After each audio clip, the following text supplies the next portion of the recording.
मैंने उनको बोला ऐसे कैसे हो सकता है, जो गूंगे होते हैं वो अब्बा डब्बा जब्बा थोड़े बोलते हैं,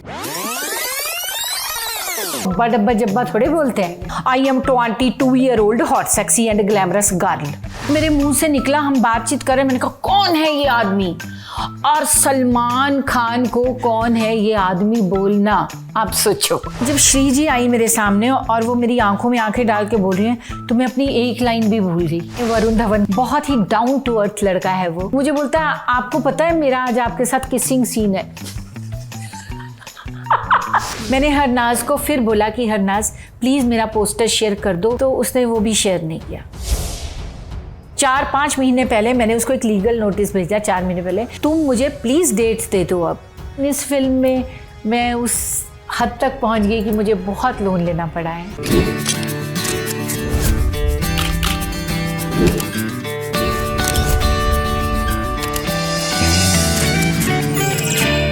हेलो नमस्ते, एक और सिनेमा अड्डा हमने जमाया है और इस बार बहुत दिलचस्प बातें होने वाली है। हमारे बहुत फेवरेट कैरेक्टर, बिल्कुल ऐसे ही आप सब अपने घर में सोफा में बैठ के टीवी पर इनको देखते रहते हैं, बट आज उस कैरेक्टर के पीछे की कहानी जानेंगे। मैं बात कर रही हूँ उपासना सिंह जी से। आप इनको बुआ जैसे जानते हो, हाँ, कपिल शर्मा शो, उस सब की बात करेंगे। Ma'am welcome to Lallantop studios. Thank you so much. और मैं आपके इस प्रोग्राम की बहुत बड़ी फ़ैन हूँ, हमेशा देखती थी और आज मैं यहाँ हूँ। कितनी खुशकिस्मत हूँ मैं। जैसे हम आपके फैंस होते हैं, जो कुछ भी होता है लाइफ में, जब हम वो शो देखते हैं, आपको देखते हैं, तो उस वक्त के लिए सब कुछ भूल जाते हैं और मन हल्का हो जाता है। Thank you so much, thank you, it's a big complement. आपको ये बहुत सुनने को मिलता होगा पर हर जगह जहाँ पे भी आप जाते हो। बस यही प्यार है, जो लोगों का इतना प्यार, आप सब लोगों का प्यार है, तो लोग बोलते हैं आप इतने खुश क्यों रहते हो। मैं बोलती हूँ इतना प्यार देते हो आप लोग, इतनी खुशी देते हो, इतने अच्छे कॉम्प्लीमेंट्स देते हो, इसलिए मैं खुश रहती हूँ। तो एक बहुत पॉपुलर आपका जो डायलॉग है अब्बा डब्बा जब्बा, मैं जानना चाहती हूँ, सबसे पहले सबने मुझसे कहा कि उसके बारे में पूछना मैम से, तो वो हुआ कैसे वो डायलॉग? क्या है कि वो जो है डायलॉग मुझे मेरे डायरेक्टर ने दिया था वैसे, और उस टाइम मैं कुछ 21 साल की थी, मतलब हीरोइन थी मैं फिल्मों में। तो उन्होंने मुझे बोला कि एक कैरेक्टर, मतलब 2 मेरा डबल रोल है, आपको पता होगा, परेश रावल की बीवी और जॉनी लीवर जी की महबूबा। तो उन्होंने बोला इनके साथ आपका रोल है। पहले तो मुझे बहुत लोगों ने बोला कि अब तुम हीरोइन के रोल कर रही हो तो ये रोल मत करो क्योंकि ये कैरेक्टर रोल है। लेकिन मुझे जब पता चला कि श्रीदेवी जी हैं उस फिल्म में, जुदाई फिल्म का नाम है, तो मैंने कहा कि नहीं, कुछ भी हो जाए, मैं तो बहुत बड़ी फ़ैन श्रीदेवी जी की। मैंने कहा मैं करूँगी। और डायरेक्टर ने मुझे बोला कि आप गूंगी हैं, ए माँ बोलती है, बेटी जो है सिर्फ अब्बा डब्बा जब्बा बोलती है। तो मैंने उनको बोला ऐसे कैसे हो सकता है, जो गूंगे होते हैं वो अब्बा डब्बा जब्बा थोड़े बोलते हैं। वो तो अपनी जो साउंड्स के साथ प्ले करते हैं, मतलब वोकल कॉर्ड्स के साथ प्ले करते हैं। हाँ, ये वाली ऐसी कॉर्ड्स ऐसे करते हैं। उन्होंने बोला नहीं, हम लोग चाहते हैं कि आप अब्बा डब्बा जब्बा के साथ अपने सारे जितने भी रिएक्शंस हैं वो ऑडियंस को कन्वे करें कि आप क्या कहना चाहती हैं। तो ये एक तरह से चैलेंज था, और क्योंकि मैं थिएटर से बिलोंग करती हूँ तो मैंने सोचा चलो ये भी करके देखते हैं। और मेरे को नहीं पता था कि वो इतना बड़ा हिट हो जाएगा कि मैं जहाँ पे भी जाती थी लोग मेरे नाम से कम और अब्बा डब्बा जब्बा के नाम से मुझे ज़्यादा जानते थे। कई बार ऐसे लोग बोलते थे कि अरे वो देखो अब्बा डब्बा जब्बा जा रही है। अभी जैसे कई बार बोलते हैं ना, अरे बुआ जा रही हैं, कई बार बोलते हैं, मतलब ये सब मुझे इतना अच्छा लगता है कि आपको जब किसी एक डायलॉग की वजह से, चाहे वो I am 22-year-old hot sexy glamorous हो, चाहे वो कौन है ये आदमी हो, तो मेरे पास ऐसे बहुत से डायलॉग्स रहे हैं जिनकी वजह से लोग मुझे जानते हैं। ये भी अवार्ड की तरह होता है कोई डायलॉग ऐसा। ऑलमोस्ट जैसे आपके नाम के साथ साइमल्टेनियस ऐसे जुड़ चुका हो। आपने बहुत सारे कॉमेडी रोल्स किए, आप ऐसे हो, आपका वो पर्सनालिटी है इसीलिए, क्योंकि कॉमेडी बहुत मुश्किल होती है करनी जी, पर आपने इतनी आसानी से इतने सारे रोल्स किए हैं। आपका नेचर वैसा है इसीलिए? मैं ज़िंदगी को जीने में यकीन रखती हूँ, मैं ज़्यादा टेंशन्स नहीं लेती, पर डेफिनेटली मैं वो कपिल शर्मा की बुआ जैसी नहीं हूँ। मतलब वो जो फ्लर्ट करती है हर एक से, वैसे मैं वैसी नहीं हूँ। लेकिन हाँ, मैं लाइफ को मैं लाइटली, ऐसा नहीं कि मैं ज़्यादा रोने धोने का और सब ऐसा काम, और मैंने तकरीबन ट्राई भी करती हूँ मैं कि ऐसे रोल्स लूँ जिससे कि मैं लोगों को हंसा सकूँ, लोग मेरी बात सुन के हंसे, इंजॉय करें। इसीलिए मैंने अभी एक फ़िल्म प्रोड्यूस की है जिसका नाम है बाईजी कुट्टनगे। मैंने हमेशा सोचा था कि जब मैं कोई फ़िल्म भी बनाऊंगी एज प्रोड्यूसर भी, तो मैं कोई रोने धोने की फ़िल्म नहीं बनाऊंगी कि सास बहू की लड़ाई झगड़े वाली नहीं बनाऊंगी। मैं ऐसी कोई चीज़ बनाऊंगी जिससे मैं लोगों को हंसा सकूं, उन्हें इंजॉय करवा सकूं। सो जो मेरी पहली प्रोडक्शन हाउस की फ़िल्म अभी 19 को रिलीज़ हो रही है, 19 अगस्त को मेरी डेब्यू फिल्म, उसका नाम है बाईजी कुट्टनगे, और उसमें फुल ऑन कॉमेडी है। वो सिर्फ आपके प्रोडक्शन हाउस की डेब्यू नहीं है, आपके बेटे की भी डेब्यू फिल्म है ये जी। नानक सिंह की। तो हमें उस फिल्म के बारे में थोड़ा और बताया। पहले रिलीज होने वाली थी, आपने पुश की है डेट जी, मई की रिलीज थी इसकी। जी। ये फिल्म जो है इसको समीप कांग जी ने डायरेक्ट किया है। समीप कांग पंजाब के सबसे बड़े डायरेक्टर हैं कॉमेडी के, और इसमें देव खरौड़ जी हैं हीरो, जिनकी काफ़ी फिल्में हिट हो चुकी हैं, डाकुआं दा मुंडा और रुपिंदर गांधी, डीएसपी देव, उन्होंने काफ़ी एक्शन फिल्मों के वो स्टार हैं वहाँ के। तो गुरप्रीत घुग्गी हैं, मैं हूँ, हॉबी धारीवाल हैं। इसमें नानक सिंह मेरा बेटा जो है वो डेब्यू कर रहा है, और हरनाज कौर संधू जो मिस यूनिवर्स हैं इस टाइम, वो इसकी हीरोइन है। तो ये पहली ऐसी फिल्म होगी पंजाब में जिसमें कॉमेडी और एक्शन बोथ है। अदरवाइज़ क्या है, आज तक जो पंजाब में फिल्में बनी है ना, अगर कॉमेडी फिल्म होती है तो सिर्फ कॉमेडी होती है, और अगर एक्शन होता है तो सिर्फ एक्शन फिल्म होती है, उसमें कॉमेडी नहीं होती। लेकिन क्योंकि देव खरौड़ जी बहुत बड़े वहाँ के मतलब एक्शन हीरो माने जाते हैं, तो एक्शन होना लाजमी था। और हम लोगों ने एक्शन भी ऐसा नहीं किया, हमने, हमारे जो फाइट मास्टर हैं वो साउथ से आए थे, सारे फाइटर्स साउथ से आए थे, 3-3 कैमरों से शूट हुई, बहुत कॉस्टली फिल्म बनी हुई है ये, काफ़ी अच्छा एक्शन है, और कॉमेडी तो होगी जब समीप कांग हैं तो ये एक्टर से प्रोड्यूसर बनने का जो सफ़र आपका रहा, आपने कैसे सोचा कि इस फिल्म को मैं बैक करूंगी, इस स्क्रिप्ट को बैक करूंगी, और उससे भी पहले कि मैं प्रोड्यूस करना चाहती हूँ फिल्म? मैंने हमेशा से ये ख्वाहिश रही है कि, क्योंकि मुझे फिल्म लाइन के अलावा कुछ नहीं आता, मतलब मुझे कोई बोलेगा ना कोई बिज़नेस कर लो तो मैं नहीं कर सकती, मुझे सिर्फ एक ही चीज़ आती है और वो है फिल्म लाइन में काम करना। तो मैं इसमें ही एक्टिंग करती हूँ, इसी में मैंने प्रोड्यूस किया, इसी में मैं डायरेक्ट भी कर रही हूँ एक पंजाबी फिल्म। सो मुझे लगता है कि मैं और कोई काम मुझे दिया जाए तो मैं नहीं कर सकती। और फिर ऊपर से क्या है कि मेरा बेटा जो है नानक सिंह, ये जब छोटा था तो मैंने इसको पूछा तुम क्या बनोगे, तो बोलता है कि मैं हीरो बनूंगा।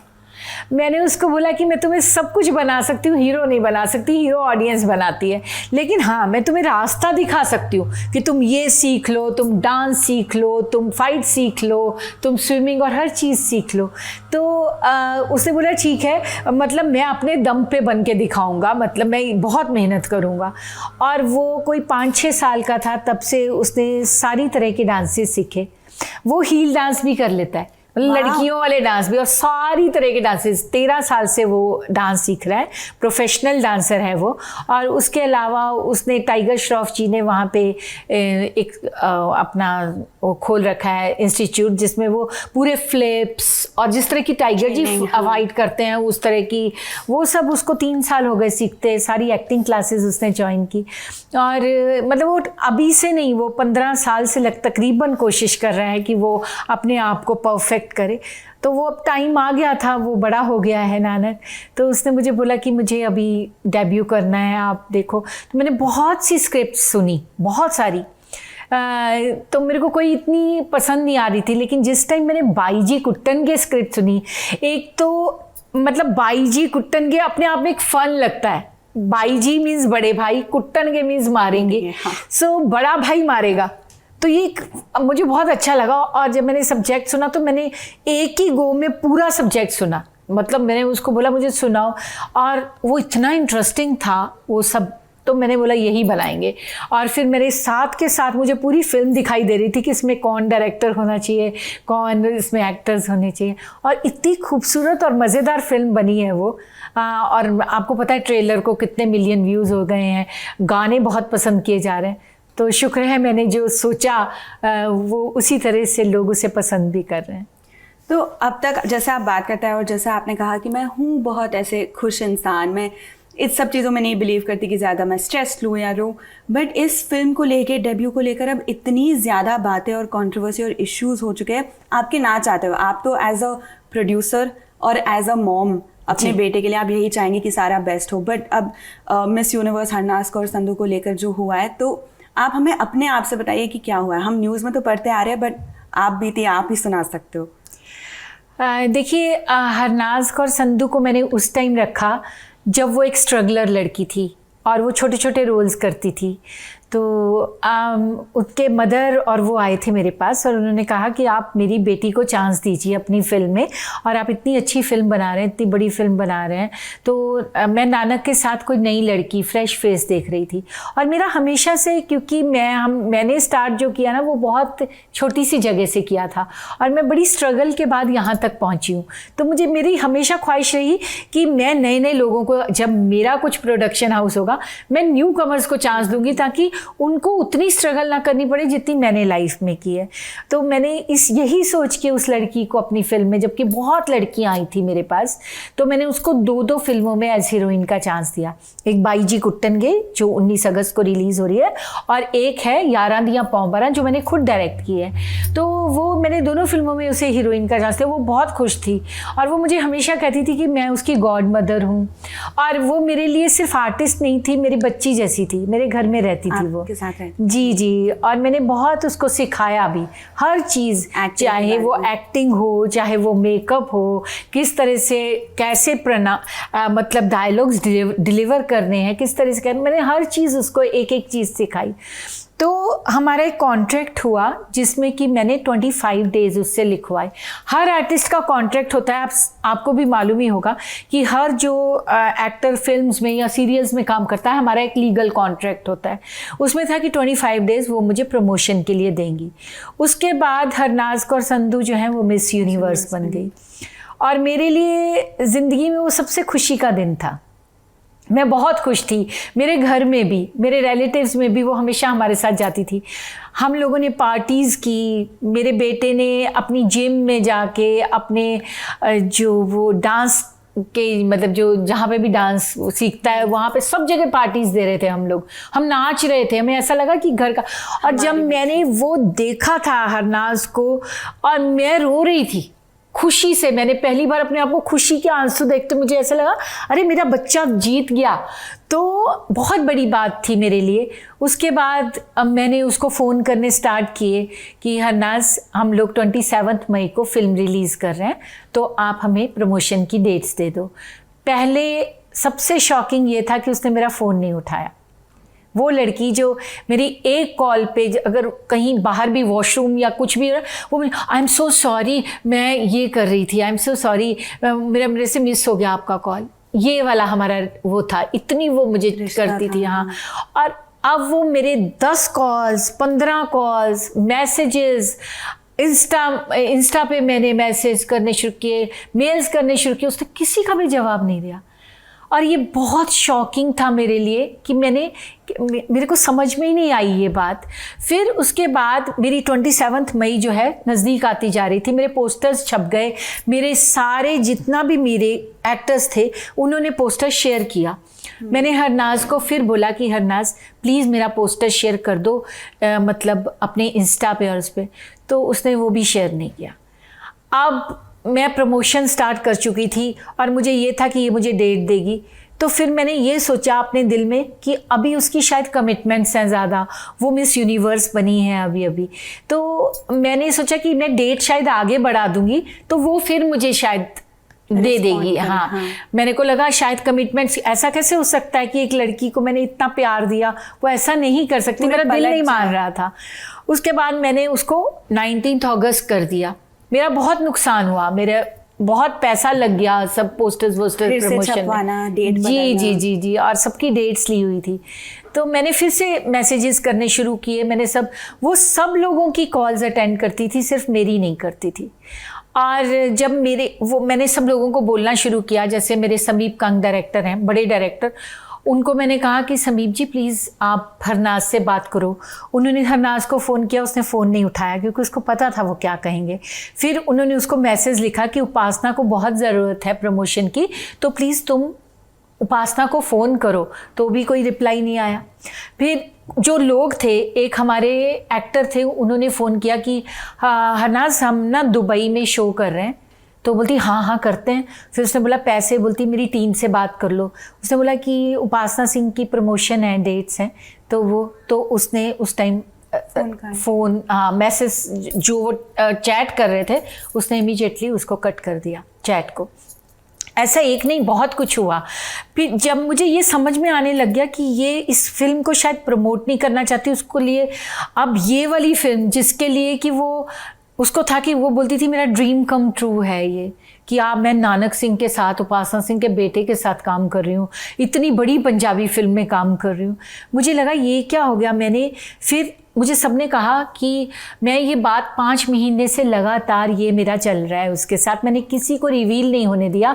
मैं नहीं चाहती थी कि हरनाज के बारे में या मेरे बारे में कोई भी गलत कोई बात सोचे, या लोग सोचें कि ये जी पब्लिसिटी के लिए तो नहीं हो रहा है, या कोई ऐसा ना सोचे कि मेरे और हरनाज के बीच में कोई डिस्प्यूट हो गया। क्योंकि तुम पूरे लाइफ करियर में मेरी पूरी उसमें देखोगी तो मैं कभी भी ये दिखेगा नहीं कि उपासना सिंह कभी कोर्ट गई है या और आपको चंडीगढ़ कोर्ट जाना पड़ा था जी। तो फिर मैंने उसको लीगल नोटिस भेजा एक, मैंने वो भी किसी को नहीं पता है, 4-5 महीने पहले मैंने उसको एक लीगल नोटिस भेजा 4 महीने पहले कि हरनाज मैं तुम पे कोर्ट केस कर दूंगी, तुम मुझे प्लीज़ डेट्स दे दो। अब ये मैं सोच रही थी कि जब मैं लीगली ये करूँगी तो कोर्ट की तरफ से गई हुई चीज़ को तो रिस्पॉन्स मिलेगा ना, मतलब उसका भी नहीं जवाब दिया उसने।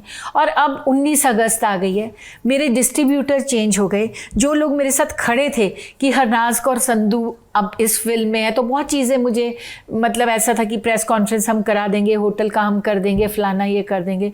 मैंने बहुत, मेरी लाइफ की सबसे ज़्यादा जो मेरी अर्निंग, मैंने एक पैसा बचाया था वो मैं फिल्म में लगा चुकी थी। तो मुझे उससे क्या एक थोड़ा सा राहत मिल रही थी कि चलो इससे क्या हरनाज की वजह से थोड़ा सा मुझे और वो मिलेगा।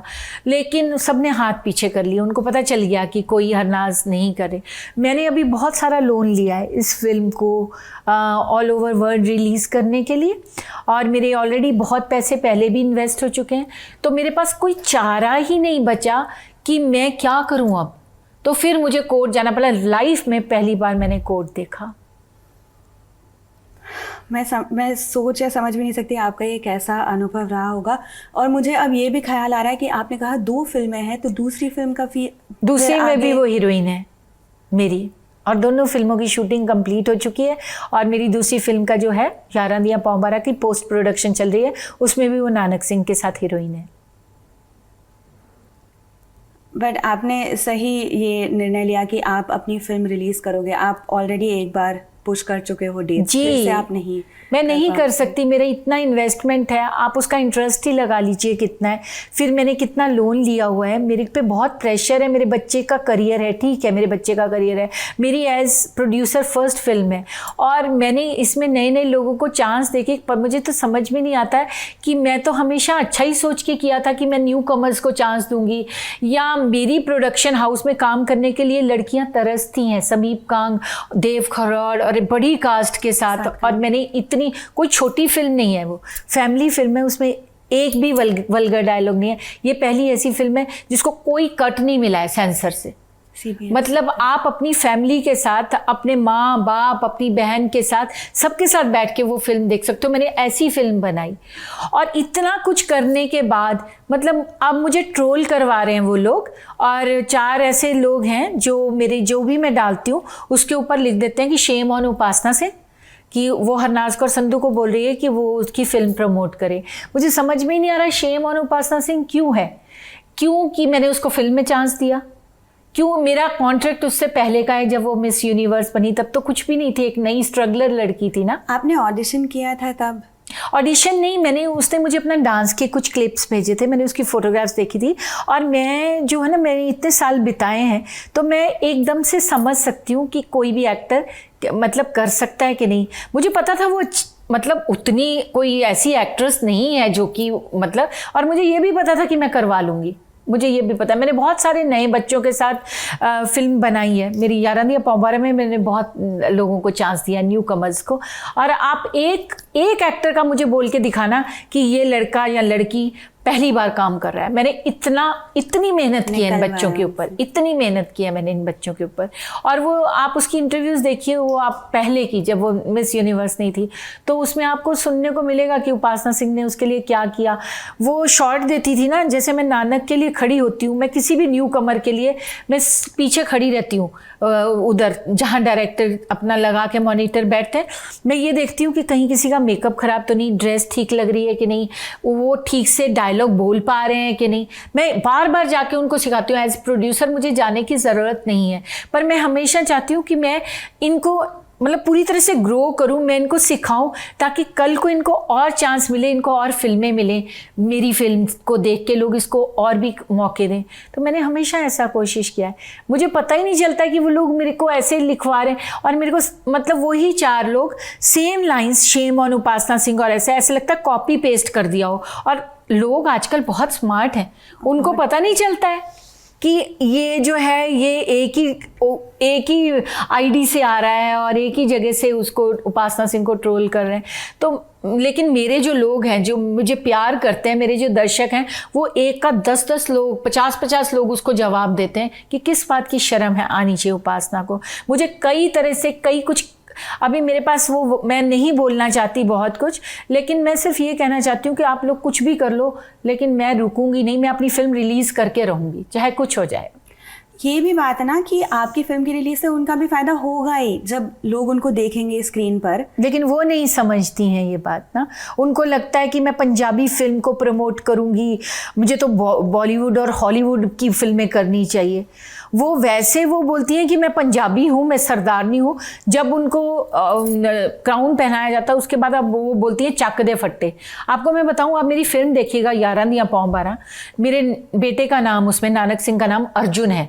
वो फुटबॉल खेल रहा है और हरनाज कौर का डायलॉग है चक दे फट्टे अर्जुन चक दे फट्टे। अब वो डायलॉग मेरा वहाँ पे आप बोलती हैं लोगों को सिर्फ ये करने के लिए कि मैं सरदारनी हूँ, मैं पंजाबी लैंग्वेज को। और अब जब प्रमोट करने का टाइम आता है पंजाबी लैंग्वेज को, आप एक इतने बड़े प्लेटफॉर्म पे हो, आप बहुत ऊंची चीज़ हो इस वक्त, अगर आप उस जगह पे जाके आप पंजाबी फिल्म और पंजाबी लैंग्वेज को प्रमोट करते हो, अपने लोगों को प्रमोट करते हो, तो ये बड़ी बात होगी। ऑल ओवर वर्ल्ड ये चलेगा कि हनाज कौर संधू अपनी रूट्स को, अपने पंजाबी लोगों को नहीं भूली, और वो उनके फैंस बनेंगे, उनके पीछे खड़े रहेंगे। बिल्कुल बिल्कुल। आप देखिए दलजीत दोसांझ और सिद्धू मूसेवाला, ये सब लोगों ने, दलजीत को क्या हिंदी फिल्में नहीं मिल रही हैं कि दलजीत को पंजाबी फिल्म करनी ज़रूरी है, लेकिन वो अपनी रूट से जुड़ा है ना, वो अपने पंजाबी गानों के साथ जुड़ा हुआ है ना, इसलिए वो करता है, क्योंकि उसको पंजाब है, पंजाब से प्यार है। मैंने नाना को पूछा, नानक तुम पहली फिल्म कौन सी करोगे? हिंदी में, हिंदी भी बना सकती थी सेम पैसे में, लेकिन उतने पैसे लगा के मैंने एक पंजाबी फिल्म बनाई है। तो नानक ने बोला मैं पंजाबी फिल्म करूँगा, क्योंकि आपने भी तो बदला जट्टी से शुरू किया था ना, मेरी पहली फिल्म थी बदला जट्टी का। तो उसने बोला मैं, और फिर सिद्धू मूसेवाला का आप इतना प्यार, आपने देखा है लोगों को क्या प्यार है उसके लिए। उसको कितने रैपर्स ने बोला कि तुम इंग्लिश में गाओ, उसने बोला नहीं मैं अपनी लैंग्वेज में गाऊंगा। आज उसका नाम छोटा है, पूरी दुनिया में लोग उसको जानते हैं। जब वो नहीं रहे तो पंजाब में ऐसा लग रहा था कि घर का, जैसे घर का बच्चा चला गया हो, ऐसे उसका वो किया। क्यों? क्योंकि वो रूट्स से जुड़ा हुआ है। तो अगर आप अपनी रूट्स को, अपनी वैल्यूज़ को, अपने संस्कारों को, अपनी पंजाबियत को ही भूल जाओगे तो फिर आप कहाँ पे स्टैंड करोगे, मुझे बताइए। पर आपको क्यों लगता है ऐसे? क्योंकि उन्होंने मिस यूनिवर्स को बताया नहीं था कि इससे पहले काम किया है, इस वजह से शायद वो नहीं कर बिल्कुल नहीं बताया होगा। अगर उनको बताया होता, वो इतनी बड़ी ऑर्गेनाइजेशन है, तो वो मुझसे डेफिनेटली पूछते कि ऐसा है। और उन्होंने तो मुझे कभी कांटेक्ट ही नहीं किया। मेरे हिसाब से हरनाज जी ने कभी उनको बोला ही नहीं कि उनका कोई कॉन्ट्रैक्ट है।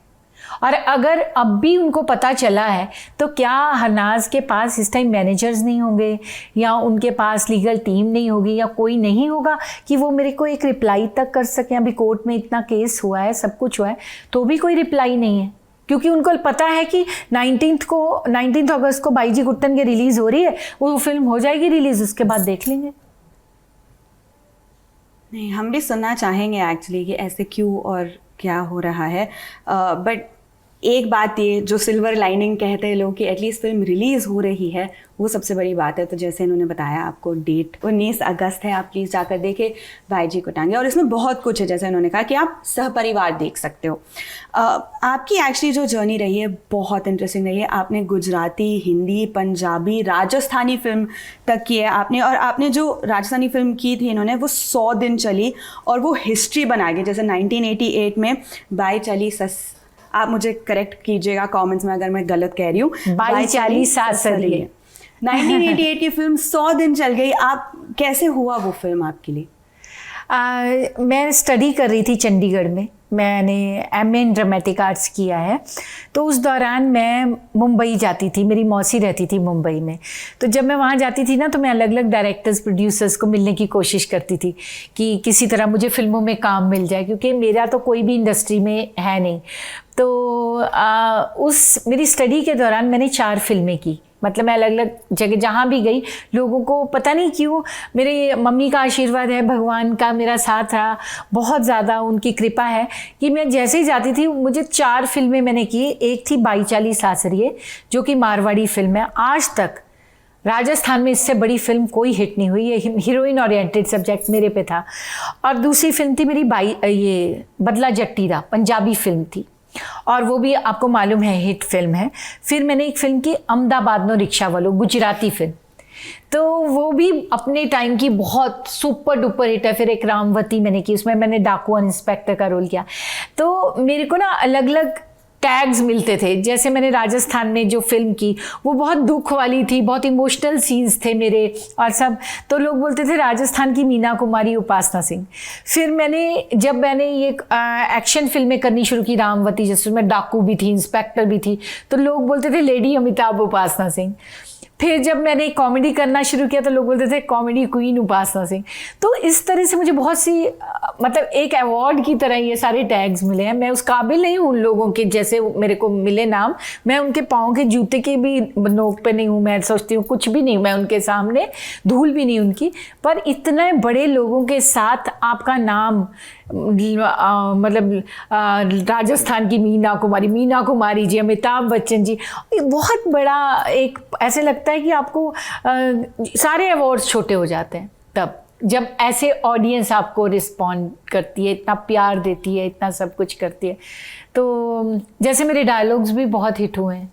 कई लोग कितने साल काम करते रहते हैं, उनका कोई डायलॉग ही नहीं हिट होता, लेकिन मेरा अब्बा डब्बा जब्बा आप ले लीजिए, कौन है ये आदमी, I am 22-year-old hot sexy and glamorous girl, ऐसे मेरी कितनी क्रूएला का, हाँ, सोनपरी में जो आपने किया, आपने देखा होगा। मतलब नेगेटिव रोल करना उस वक्त टेलीविजन में अपने आप में एक रिस्क हो सकता था, पर आपने वो किया। मैं क्योंकि स्टेज से, मैंने बोला मैंने स्टेज किया हुआ है, मैंने एमए इन ड्रामेटिक आर्ट्स किया है, तो मेरे को हमेशा अलग अलग तरह के रोल्स करना पसंद है। इसीलिए मैंने बहुत चैलेंजेस ऐसे जिसमें चैलेंज हो, मैंने अगर गुजराती की है तो मैं सोचती हूँ मराठी भी कर लूँ, बंगाली फिल्म कर लूँ। मैंने इंडिया की तकरीबन सारी लैंग्वेजेस में काम किया है काफ़ी, और सीरियल्स, फिल्म, बाकी सब तो आपने देखा ही है मेरा। और जैसे लोग जाते हैं सीरियल और टेलीविज़न से फिल्म में काम करना, आप फिल्म करके फिर वापस टेलीविज़न में, और ऐसे कि जैसे आप हर परिवार का हिस्सा हो गए हो। बिल्कुल ऐसे ही है जी। और आपने जैसे अब इस वक्त के सुपरस्टार्स अगर हम कहें हमारे हिंदी इंडस्ट्री में, जैसे अक्षय कुमार है, शाहरुख खान है, आपने उन सब के साथ काम किया है, तो आप मुझे वो अनुभव बताइए। मैंने जितने भी स्टार्स के साथ काम किया, जब स्टार्टिंग से ही, मतलब क्योंकि मैं 6-7 साल की थी तब से मैं जालंधर टीवी में काम करती थी, बच्चों के रोल्स करती थी। तो मेरे लिए कैमरा ऐसा नहीं रहा कि कोई हवा है कि मैं डरती हूँ या कुछ ऐसे ही। मेरे को कभी भी किसी भी स्टार से घबराहट नहीं हुई कि मतलब मेरे सामने बड़े से बड़े स्टार्स खड़े थे, मेरे सामने परेश रावल खड़े थे, मेरे सामने अनिल कपूर खड़े थे, शाहरुख खान खड़े, सारे बड़े बड़े स्टार्स मेरे आसपास खड़े थे। मेरे को कभी ऐसा नहीं लगा कि ओ माय गॉड ये इतने बड़े स्टार। हाँ, 2 स्टार्स जिनकी मैं बहुत बड़ी फ़ैन, मैंने उनकी फोटोग्राफ्स भी काटी, एक श्रीदेवी, एक अमिताभ बच्चन। तो उनके साथ फिर काम करना कैसे हो जाता है सेट पर, जब आप किसी के साथ हो और आप उसके फ़ैन हो, तो वो कैसे फ़ैन और एक्टर अलग कैसे करें आप? देखिए, आप जिसके फ़ैन हो ना, उसके सामने जब आप काम करते हो ना, तो पहले जब श्रीदेवी जी के साथ मैंने आपको बताया मैंने डबल रोल किया था, अपनी मदर का रोल किया था, तो मदर वाला कैरेक्टर मैं कर रही थी। श्री जी आती हैं और मेरे को चाबी देती हैं अपने घर की और बोलती ज़रा ख्याल रखना मेरे घर का। अब मेरी एक ही लाइन थी कि हाँ, उनका जो भी नाम था कि मैं ज़रूर ख्याल रखूँगी। मैंने अपनी लाइफ में बड़े से बड़े डायलॉग 1 टेक में दिए हैं, और जब श्री जी आई मेरे सामने और वो मेरी आंखों में आंखें डाल के बोल रही हैं, तो मैं अपनी एक लाइन भी भूल गई। मतलब मैं फंबल करने लग गई। तो उसके बाद श्री जी ने बोला कोई बात नहीं, उनको लिए तो मैं नहीं थी, उन्होंने बोला कोई बात नहीं बस ना, आप बिल्कुल घबराओ मत, अच्छे से करो। मैं फिर बोलने लगी, मैं फिर भूल गई, और मेरा नाम मैं उनको लिए जाऊँ, वो नाम जो उनका है वो मैं अपने। तो डायरेक्टर भी आया, क्या हुआ बोलते हो उपासना, बाकी सबके साथ तो अच्छे सीन्स कर रही थी मैं ना, सब जॉनी लीवर के साथ, परेश जी के साथ, अनिल कपूर के साथ, सबके साथ। वो बोलते क्या हो गया तुम्हें? मैंने बोला सर मैं जब श्री जी को देखती हूँ मेरे नर्वस हो जाती हूँ, मुझे इतनी खूबसूरत, इतनी प्यारी वो लगी। तो उसके बाद मैंने बड़ी मुश्किल वो लाइन बोली, ठीक है। दूसरा शेड्यूल हुआ हमारा, हम हैदराबाद में शूटिंग कर रहे थे, श्री जी बोनी जी के साथ जा रही थी। तो श्री जी आई मेरे पास और मुझे बोलती हैं कि वो बहुत कम बात करती हैं, श्री जी करती थी सेट पे बहुत, हाँ सबके बहुत कम बोलती थी वो। तो मेरे पास आई, बोलती उपासना मैंने तुम्हारे रशेस देखे और तुम बहुत अच्छी एक्ट्रेस हो। मतलब आप सोच सकते हो जिस इंसान के आप फ़ैन हो, जिसकी फ़ोटोग्राफ्स आप काट काट के अपनी एल्बम में लगाते हो, वो इंसान आपके सामने खड़ा है और वो आपको बोल रहा है कि आप बहुत अच्छी एक्ट्रेस हो। तब मोबाइल फ़ोन नहीं होते थे, तो मैं अब स्टूडियो में ढूंढ रही हूँ कि किस तरह मुझे कोई ऐसी जगह मिले, पीसीओ या कुछ, जिससे मैं अपनी मदर को बता दूं कि श्रीदेवी मुझे बोली कि मैं बहुत अच्छी एक्ट्रेस हूँ। मैं जो देखो वो 3 दिन मेरे, मैं सबको फ़ोन कर के क्या मम्मी आपको पता है श्रीदेवी ने मुझे बोला। सो वो मेरी लाइफ का एक बहुत अच्छा एक्सपीरियंस था। ऐसे जिनके आप फ़ैन होते हो और जिनको आप बहुत ज़्यादा चाहते हो ना, वहाँ कई बार नर्वस ऐसे हो जाता है इंसान। हाँ नहीं, मैं समझ सकती हूँ, कभी हमें बैठकर उनको सवाल पूछने होते बट मन में तो चुप कराना होता है फैन को कि नहीं अभी तुम पत्रकार हो, तुम्हें सवाल पूछना, तुम ऐसे नहीं बिहेव कर सकते उनके सामने। आपने वरुण धवन के साथ भी काम किया जुड़वा 2 में, जो हमने हालिया में भी देखी है। वो कैसे है ऑन सेट, उनके साथ काम करने का आपका अनुभव? डेविड जी के साथ मैंने सबसे पहले वो फिल्म की थी लोफर, जो कि बहुत हिट रही थी। फिर मैंने उनके साथ मुझसे शादी करोगी की थी। तो डेविड जी के साथ मैं काफ़ी काम ऑलरेडी कर चुकी थी वरुण के पापा के साथ ना। तो जब हम लोगों ने वरुण धवन के साथ ये मैंने जुड़वा 2 की, तो ये लंदन में शूटिंग हुई। और जब मैं लंदन गई तो वो बहुत अच्छे से मुझे मिला, बहुत ज़्यादा हम्बल, बहुत ही डाउन टू अर्थ लड़का है वो, बहुत अच्छा एक्टर तो है ही, वो तो आप जानते ही हैं। तो मुझे बोलता है आपको पता है मेरा आज आपके साथ किसिंग सीन है। मुझे लगा कैसे रिएक्ट, मेरे को लगा ये मतलब हीरोइन के साथ किसिंग सीन होता है क्या, मेरे साथ किसिंग सीन। मैंने कहा वाह वाह वाह। तब तो वरुण, मेरे को लगा पापा की तरह ये मजाकिया है। मैंने कहा वरुण तब तो बहुत अच्छा है कि मतलब तुम्हारी हीरोइन तो मैं ही हो गई ना। तो बोलता अरे आप मजाक समझ रही हैं, आपका है। मैंने बोला अच्छा वेरी गुड, मुझे तो बहुत अच्छा लगेगा। मैंने सीन्स, क्योंकि डेविड जी से मैं सीन्स नहीं पूछती हूँ क्योंकि मुझे डेविड जी पे भरोसा है, मैंने इतना काम किया। जब मैं गई सेट पे, उन्होंने बोला आप रेडी हो जाओ। मैं सेट पे गई तो डेविड जी बोलते हैं वो आएगा वरुण और वो तुम्हें हीरोइन समझेगा और तुम्हें कि मतलब माँ समझेगा और वो किस कर लेगा, वो अपनी क्या नाम था, जैकलीन और तापसी, दो तापसी की मैं मदर होती हूँ कि उसको तुम में तापसी दिखेगी। तो मैंने बोला क्या, मैं शॉक्ड हो गई। मैंने बोला, मुझे ऐसा लगा कि मैंने कहा सर ये इधर उधर किसका वो सब होगा ना, इधर गाल वाल पे। बोले नहीं किस, बोले नहीं वो ऐसे ही होगा, कुछ ऐसा होगा। तो वो जो हमारा सीन हुआ, अब मैंने क्या है कि वरुण बच्चे की तरह है, वरुण को मैं कैसे तो उसके बाद मैंने अपने हस्बैंड को बताया ही नहीं कि ऐसा कोई सीन मैं करके आई हूँ, ठीक है। हम लोग थिएटर में गए, फिल्म देख रहे थे वो, और बैठे हुए हैं हम, जैसे ही वो सीन आया मेरे हस्बैंड खड़े हुए, क्या बैठ जाओ, ये क्या है, ये क्या किया। मैंने बोला चुप रहो लोग देख रहे, सब लोग हमारी तरफ देख रहे हैं, मतलब उनको शॉकिंग उनके लिए हो गया। तो लेकिन वरुण इतना प्यारा लड़का है ना, बहुत प्यारा। वो एक मेरा सीन था उसके साथ कि मैं स्विमिंग पूल में उसके साथ हूँ, तो मेरे को पानी से बहुत डर लगता है, मेरे को कई चीज़ों से, ऊंचाई से डर लगता है, मुझे पानी से डर लगता है। तो मैंने वरुण को बोला, वरुण मैंने स्विमिंग भी इसलिए नहीं सीखी कि मैं पानी से डरती हूँ। तो वो खुद पहले सारी रिहर्सल करता था, मेरी रिहर्सल भी वो करता था कि यहाँ पे उपासना जी आएंगी, यहाँ पे मैं हूँ, वो पूरी रिहर्सल खुद करता था। हमें पानी के अंदर जाना था और बाहर निकलना था गाने में। तो फिर जब भी पूरा बोलता था, जब शॉट एकदम रेडी होगा ना तब वो नीचे, और मैं जब नीचे जाती थी तो जब मैं ऊपर आती थी मुझे पकड़ के निकालता था और मुझे पूछता था आप ठीक हो, आप ठीक हो, आप ठीक हो। मतलब मेरा बहुत बहुत बढ़िया उसके साथ एक्सपीरियंस है, बहुत अच्छा है वो। और ये हम बात कर रहे हैं, ये इनकम्प्लीट होगी अगर कपिल शर्मा शो के बारे में हम ना बात करें। तो उन्होंने कॉल किया था आपको कि आपको पता चला कि वो कास्ट कर रहे हैं, वो रोल कैसे हुआ? पहले एक और बात मैं आपको बताती हूँ कि लोगों में ना कई गलत फहमी है कि शायद उपासना और कपिल का झगड़ा हुआ है। कपिल जो है मेरे छोटे भाई की तरह है, बहुत प्यार है हम दोनों में।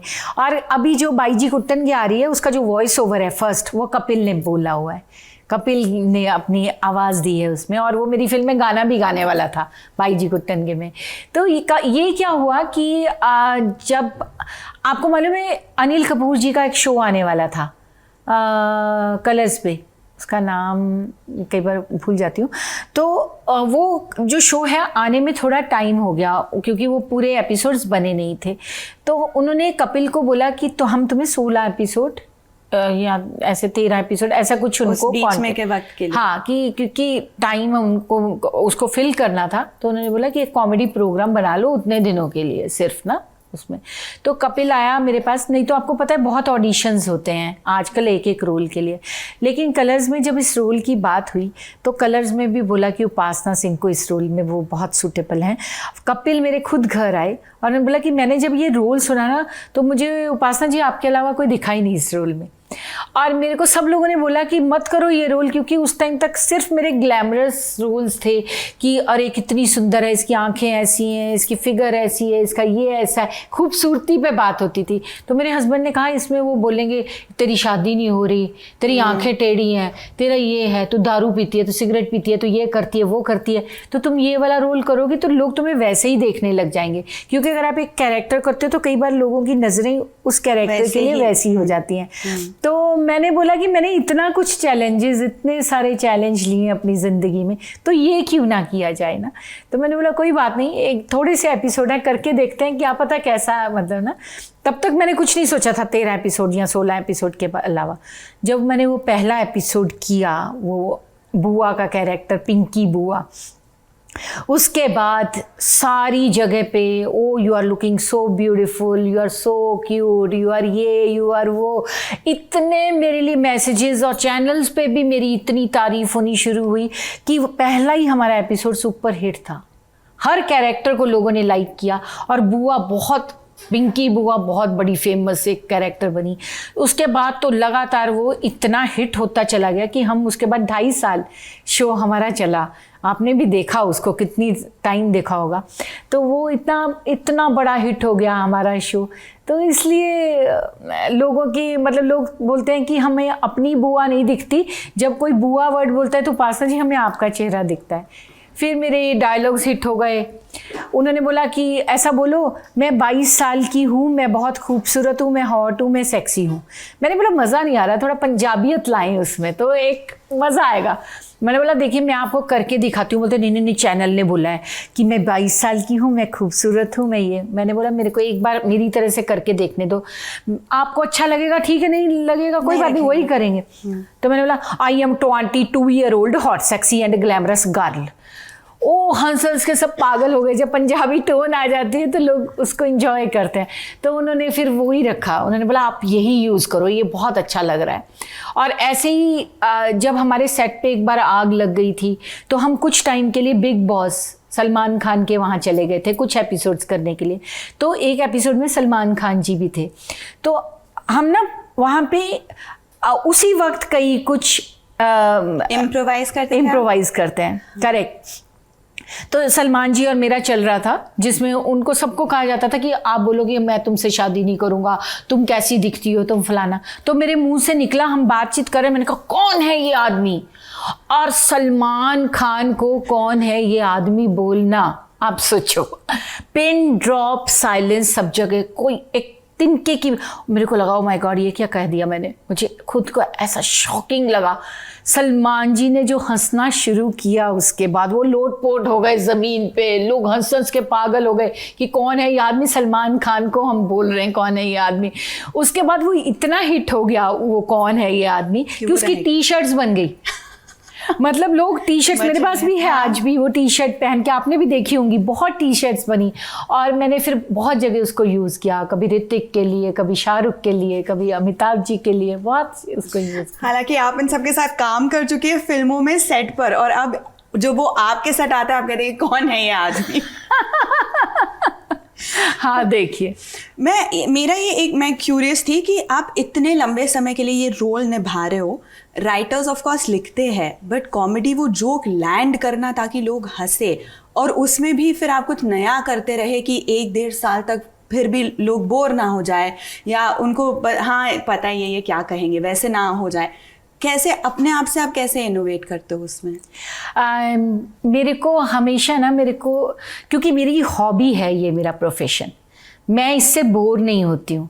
मैंने कभी भी, जब भी मैं एक्ट करती हूँ, मैं कभी भी ऐसा नहीं करती कि ओ माय गॉड ये मैं क्या कर रही हूँ। मुझे लगता है जिस दिन मुझे ऐसा लगने लगेगा मैं उस दिन काम नहीं कर पाऊंगी। तो मैं हमेशा उसको बेटर करने की कोशिश करती हूँ। जैसे मैंने आज किया है, तो मुझे लगता है कि मैं इसमें अगर ये भी कर देती तो और ज़्यादा अच्छा था। तो मैंने बहुत सारी उसमें बॉडी लैंग्वेज यूज़ की। कपिल शो में आप कभी भी मुझे देखोगे, मैं सिर्फ फेस से नहीं खेलती थी उसमें।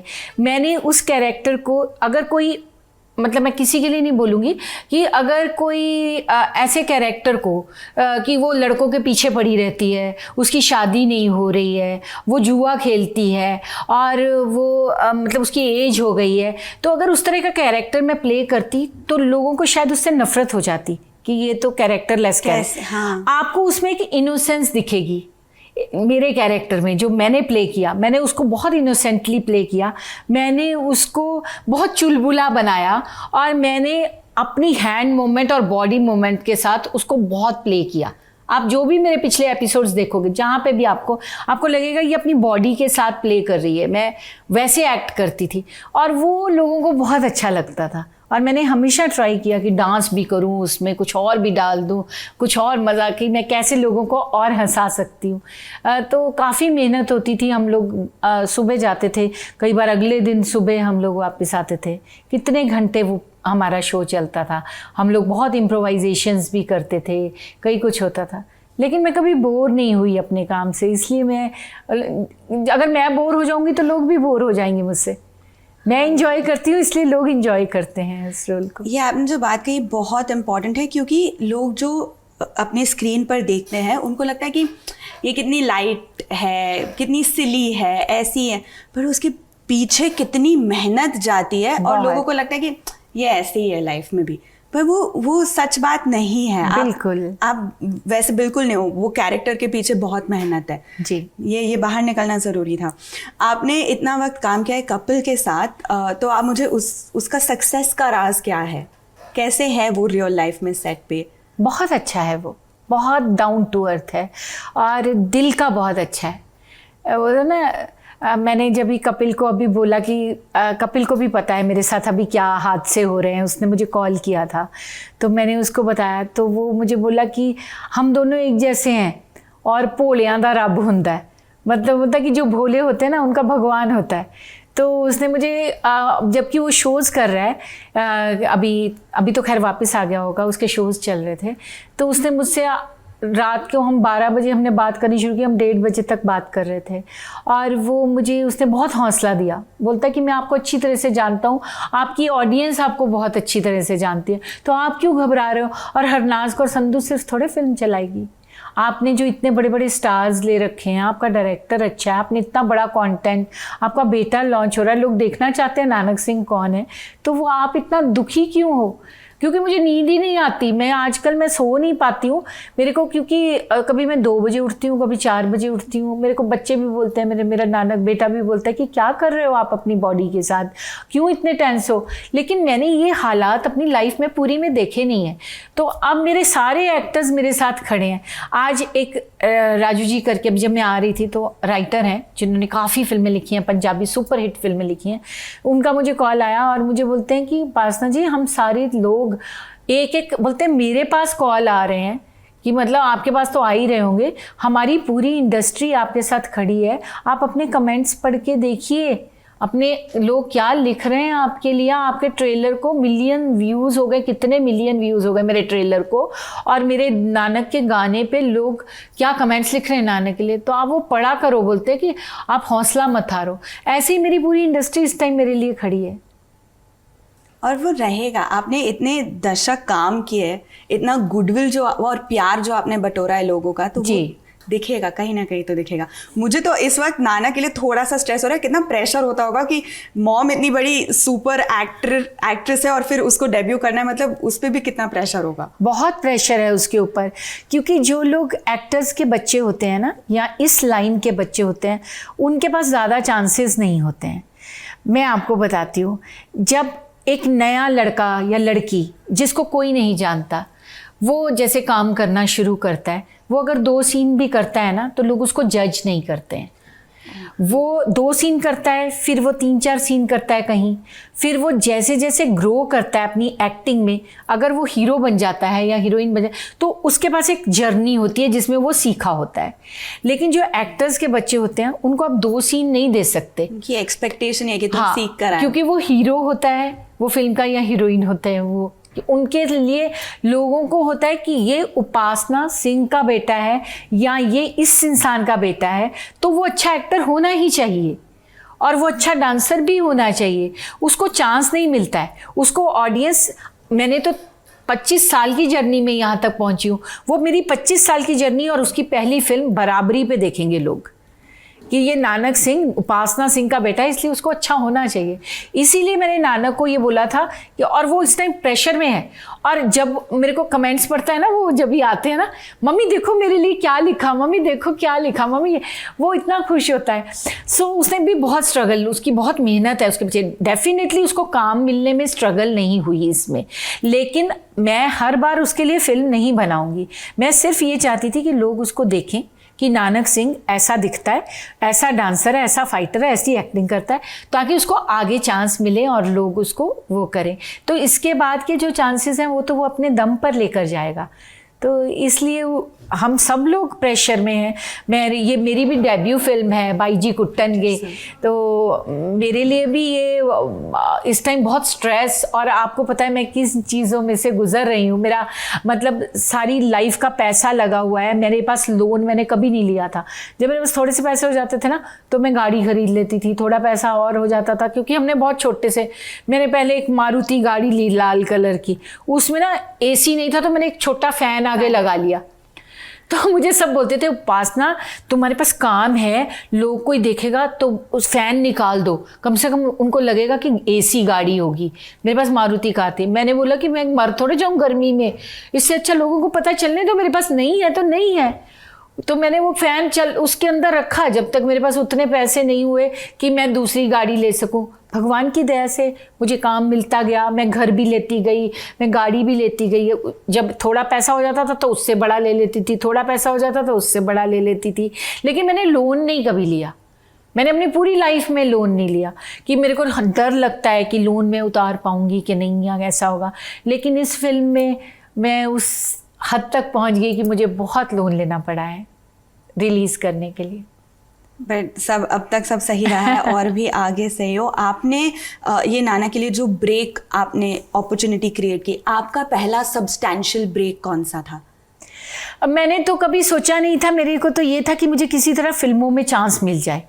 मैं ये भी नहीं था कि मैं हीरोइन बन जाऊं, मुझे पता ही नहीं था कुछ भी। मेरी मदर ने कभी लिपस्टिक तक नहीं लगाई, मतलब मामा इतने सिंपल फैमिली से हैं।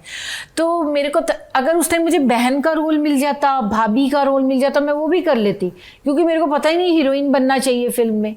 वो तो परमात्मा की इतनी दया हुई कि मैं जब भी पहली बारी उनको मिली, जो मेरे प्रोड्यूसर्स थे, तो उन्होंने वो एकदम 17 साल की लड़की ढूंढ रहे थे, यंग एकदम लड़की।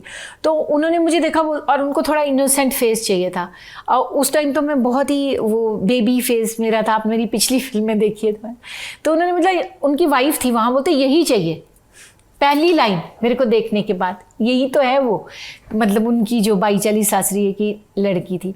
तो उन्होंने मुझे चांस दिया, लेकिन मेरी स्ट्रगल लगातार जारी रही, आज तक चल रही है। मतलब मेरे को क्योंकि पता ही नहीं था कि किस तरह से मेकअप करना चाहिए, बाल कैसे बनाने चाहिए, कैसे। हाँ, मैं एक्ट्रेस अच्छी थी शुरू से ही, क्योंकि मैंने बचपन से ही वही काम किया था। और मेरे को डांसर भी मैं अच्छी थी, मैंने क्लासिकल सीखा हुआ है, कथक, काफ़ी टाइम तक। तो लेकिन जर्नी मेरी भी इतनी इजी नहीं रही है। मतलब हम लोग तो बहुत थोड़े पैसे इकट्ठे कर करके यहाँ तक धीरे धीरे यहाँ तक पहुँचे। और इतने सालों में इतना एक्ट करने के बाद, अब प्रोड्यूसर बनने के बाद, इंडस्ट्री से आपकी लर्निंग क्या रही है? मेरे को बहुत प्यार मिला है, लोगों से भी, इंडस्ट्री से भी। सब लोगों ने बहुत रिस्पेक्ट दी है मुझे। तो मैं तो चाहती हूँ कि अगर मुझे अगला जन्म मिले ना, तो भी मैं एक्ट्रेस ही बनूँ। मेरी इतनी अच्छी मेरी लाइफ बीती है। सिर्फ ये अभी कि ये जो मैं प्रोड्यूसर बनी हूँ, इसमें मुझे बहुत स्ट्रेसेस आए।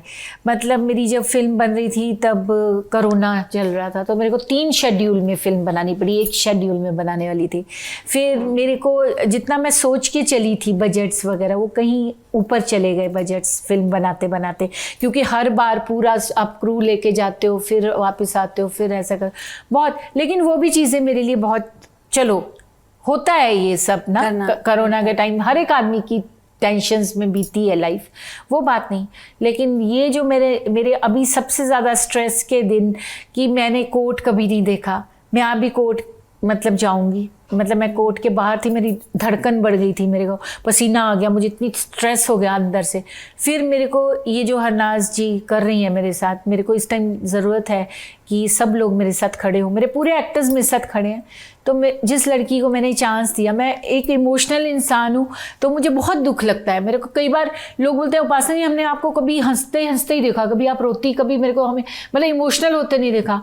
अब मैं ज़रा सी बात पे इमोशनल हो जाती हूँ, मुझे दुख लगता है। तो आपको अब लगता है कि आगे से आप 2-3 बार और सोचे किसी नए को चांस देने से पहले, या आपको लगता है कि बस मुझे प्रोड्यूस ही नहीं करना, मैं जाके एक्टिंग ही कर, वही सही था मेरे लिए? आपको ऐसे फील होता है? नहीं, मैंने तो प्रोड्यूस एक और फिल्म की है, आपको पता ही है। लेकिन सिर्फ एक इंसान के ऐसा कर देने से सब इंसान वैसे नहीं हो जाते ना। तो मैं हमेशा चांस दूंगी नए बच्चों को, क्योंकि मैंने बड़ी स्ट्रगल से ज़िंदगी जी है। तो मेरे को पता है उनकी क्या प्रॉब्लम्स और क्या मजबूरियाँ होती हैं बच्चों की जब वो नहीं आते हैं। तो मैं हटूंगी नहीं, मैं अपना काम करती रहूँगी। और मेरे जो एथिक्स हैं, मेरे जो रूल्स एंड रेगुलेशंस हैं लाइफ के, जो मैं सोच के जैसी मैं हूँ, मैं उसको तो चेंज नहीं कर सकती। लेकिन जो और लोग हैं, शायद हरनाज उनके लिए एक वो बन रही है कि एक नए इंसान को चांस देने से पहले कितना कुछ वो लिखवाएंगे कि आप कुछ काम नहीं कर सकते। लोग लिखवाते हैं कॉन्ट्रैक्ट्स इतने स्ट्रॉन्ग होते हैं कि आप जब तक हमारी फिल्म रिलीज नहीं हो सकती, आप कुछ नहीं कर सकती। आप अगर दूसरी फिल्म करेंगी तो उसमें से इतना, या कोई भी चीज़ करेंगे उसमें से इतना पैसा ये लोग लेंगे जो आपको चांस देंगे। लोग क्या क्या लिखवाएंगे उन एक्टर्स से, क्योंकि वो देख रहे हैं। और हरनाज खुद के लिए अपना रास्ता क्या सही कर रही है। मतलब अगर उसको इस प्रोफेशन में रहना है, लोग, मेरे को पूरी इंडस्ट्री, मेरे लोग सब जानते हैं, तो क्या आप सही कर रहे हो अपने प्रोफेशन के लिए? उम्मीद तो यही है कि ये एमिकेबली रिजॉल्व हो जाए। अभी थोड़े दिन बाकी है रिलीज के लिए, उससे पहले हो जाए तो नथिंग। बहुत कम दिन है अभी सिर्फ एक हफ्ता है, 1 हफ्ता बचा है। और मैं उसको बार बार हाथ जोड़ जोड़ के बोल रही हूँ, हरनाज 5 दिन के लिए आ जाओ, 5 दिन के लिए आ जाओ। वो उतने भी दिन के मैं काबिल नहीं जिसने तुम्हें बनाया है। बनाता कोई नहीं, भगवान बनाता है। मैं ये नहीं बोलती हूँ कि मैं हरनाज कौर संधू को मैंने मिस यूनिवर्स बना दिया, लेकिन मैंने उसको उस टाइम उसका हाथ पकड़ा जब किसी ने नहीं पकड़ा। तो मैं वो इंसान क्या इतनी भी अगर वो मुझे नो बोलती ना, अगर वो मुझे फ़ोन कर देती कि मैं प्लीज़ मेरे को सॉरी, मेरे पास ये कॉन्ट्रैक्ट हैं और ऐसा, आप मुझे प्लीज़, तो मैं उसको बोलती तुम डिजिटली प्रमोट कर दो, तुम मत आओ, तुम मेरा पोस्टर शेयर कर दो, तुम ये कर दो। आज सब चीज़ें हो जाती हैं ना, पर वो करना ही नहीं चाहती। उसने तो मुझे इस काबिल भी नहीं समझा कि वो मुझे नो बोले, मतलब वो मेरे को नो बोले, मैं इस काबिल भी नहीं हूँ। नहीं, बात करना बहुत ज़रूरी हो जाता है, क्योंकि बात करने से बात बनती है। बिल्कुल। और जब बात ही नहीं हुई है तो इसीलिए और ऐसा तो नहीं कि उसको पता नहीं चल रहा। आज सारे चैनल्स पे उनको सब, जब उनको 5 महीने पहले जो नोटिस भेजा, जो मेल्स मिल रही हैं, ऐसा तो नहीं है ना कि उनको पता नहीं है। बट मेरा यही है, आगे से अब जो हो चुका ना, आपकी जो प्रोड्यूसर की जर्नी हो वो और आसान हो। आपने इतना कुछ देख लिया पहली बार में, अब इसके बाद बस जैसे वो गीत कहती है ना, जब भी मन में, बस बाबा जी अब इस रात को बोरिंग बना दो। ऐसे बस बहुत दिखा दिया आपने, अब बस थोड़ा सा सरल कर दो ये। बस वो सरल करेंगे। मुझे अपने परमात्मा पे यकीन है, मुझे लोगों पे यकीन है, ऑडियंस पे अपनी, जिन्होंने आज तक मुझे खड़े रखा है और मुझे इतना प्यार दिया है। तो अगर वो नहीं भी आती तो मैंने एक बहुत खूबसूरत फिल्म बनाई है, अपनी पूरी मेरी इमोशनल और मेरी सारी जो फाइनेंशियल, मैंने हर तरह से उसको, और मैंने बहुत सोच के वो सब्जेक्ट और एक एक चीज़ पे मैं 1.5 साल से ज़्यादा काम नहीं कर रही हूँ। मैं उसी फिल्म के पीछे लगी हुई हूँ, उसको अच्छा बनाने के लिए, और बेटर। तो मुझे पता है कि लोग उसको क्या रिस्पॉन्स देंगे, और वो दिख रहा है, मुझे दिख रहा है सामने मेरे को जो कमेंट्स आ रहे हैं, पूरे लोग मेरे साथ खड़े हैं। तो आप देखें, फिल्म भी देखें, हमारा ये वीडियो देखें, बताया आपको कैसा लगा। और फिल्म जैसे आपको पता है 19 अगस्त आपको जाकर देखनी है, और बताइएगा आपको कैसी लगी, हम भी रिव्यू करेंगे। धन्यवाद। Thank you so much. Thank you ji.